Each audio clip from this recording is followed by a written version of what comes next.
Hi friends, thanks for joining me. Today we're going to work on, what are we working on today? Okay, so sorry about that friends. Today we're going to work on decorating this little golden book folio slash lapbook cover. So I'm participating in a challenge, I guess, or an event that is hosted by Line.Arrow as well as Cara Brandon Creations. This week it is to decorate our folio. And I'm laughing because I thought I was making a folio, but it turns out that actually I'm making a lapbook. And I'm still trying to figure out what all this stuff is called. I thought I was doing a folio, but I'm actually doing a lapbook. So we really kind of have to call it a lapbook, but I'm still gonna share it on their Facebook groups because I'm loving it and it's a great project and other people might like to see how this is coming together. Now what you see me doing here is I'm putting in the large spine, the main spine, and I was thinking that I was going to wait to do that, but honestly I can't wait to do that. I need to do it now because if I'm going to decorate, I've got to get this thing attached. I usually complete my signatures and all of my tags and everything before I make my spines. And I do that so I don't end up with a gator mouth. But this project is so different that I feel like I need to go ahead and put the actual book cover together and then go ahead and add my signatures.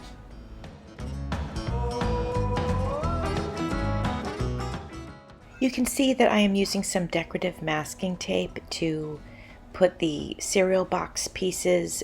The cereal box piece is the new spine. So I'm using decorative masking tape. There's all sorts of things you can use here. You can use regular masking tape. You can use duct tape. I'm sure there's a lot of other things that you can use. But for this particular project, I'm going to go ahead and use this tape. As you can see, I made the spine out of a cereal box, as well as the other two spines that we have in this project. Now I'm going to go ahead and cover the spines with fabric. This is some vintage cotton. It was originally a sheet. I found it at the thrift store. I absolutely love it. I think it's beautiful, and I think the colors go perfectly with the colors in the little golden book as well as the colors in the digital kits. And I didn't even talk to you guys about the digital kits because I was cracking myself up so much in the beginning of the video.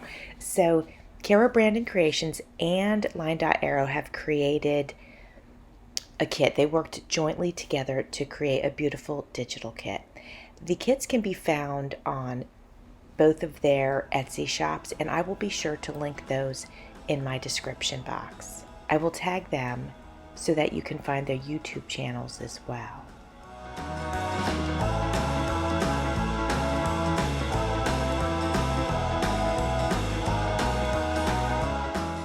As you can see, I am using 3-in-1 to attach the fabric. You can also use Fabrifix or Fabri-Tac. You can also see that I am spreading it out a little bit, and I'm doing that so the fabric will stick to it, but it won't soak through. You guys know that this product is famous for soaking through the fabrics, especially if you're working with a cotton. If you're working with something thick, it doesn't come through. But if you're working with cotton, which I love to work with, it will come through. So if you spread it out, that really helps with that. Now, my friend Carol at Recrafted by Carol is brilliant, and she has a silicone spreader, which I really should get one, and that way I won't have to use my fingers. And she uses it. It works fantastic. So I just need to put that on my list of things to find. Alright, the main spine has been covered with fabric. Now I'm going to work on the two small spines. I'm going to go ahead and use a purple and white gingham fabric that I have, I think it's going to coordinate really well with this. I'm adhering it the same exact way I did the first one, so I'll put this in a little bit of a faster speed so that you can still see it, but if you saw it the first time, you don't really need to see it maybe quite as slow as the first time. I'm going to go ahead and do the third one, but I will not do that on camera. And then I'm going to show you what we've got, where we're at in our project so far. Here's the cover, and here is the main spine. Here are the other two spines, and then that opens, and then you open those. This is quite the lapbook, and I love it. Let's go ahead and begin decorating and embellishing these pages. We'll do that now before we put the signatures in, and that way it won't be too bulky or there won't be a bunch of stuff in the way.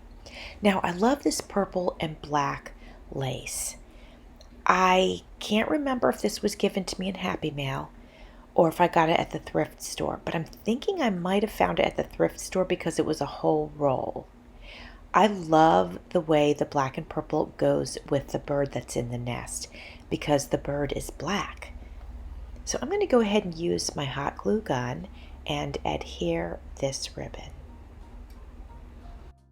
I'm going to use another piece of the exact same ribbon on this page here because this bird is also black. I think it's basically the same bird, and it's a mommy bird, and she's got the babies and all that.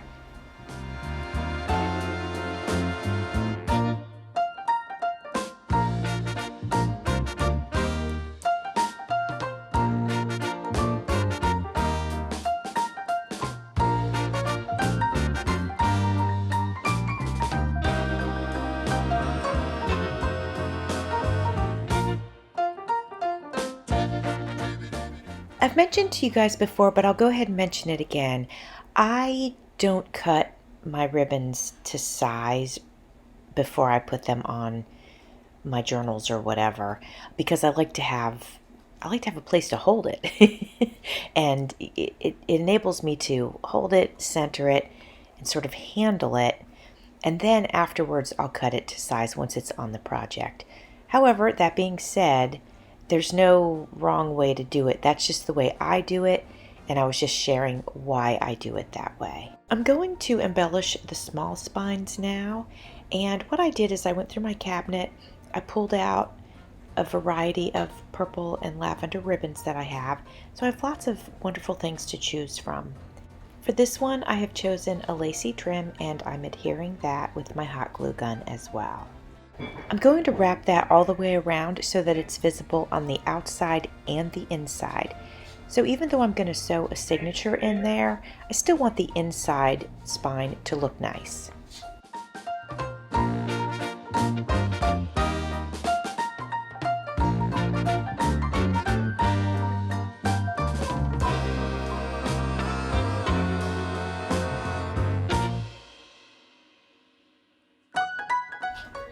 I have some really pretty purple ribbon, and I'm going to add that to the front. This right here, the bunny picture, that is the front of this lapbook.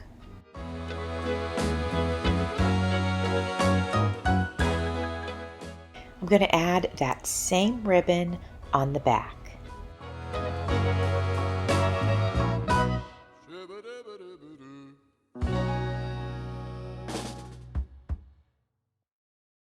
Since the main spine is a little bit wider, I'm going to choose a little bit of a wider ribbon, and then I'm going to layer that with that black and purple ribbon because that's pretty wide. It's at least an inch, maybe even more.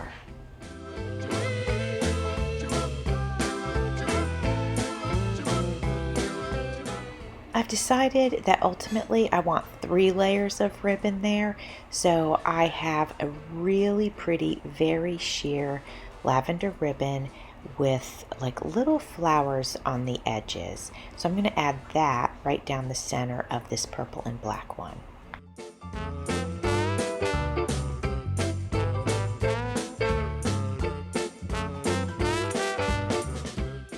In order to make everything cohesive and have a tailored look, I'm going to go ahead and add more of the ribbons in spaces that just look like they need it.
Let's have a quick look at what we got done today. Here's the front, and here's the main spine. There's the back. Here are the two small spines. And then we open it up. Thanks for watching. See you soon.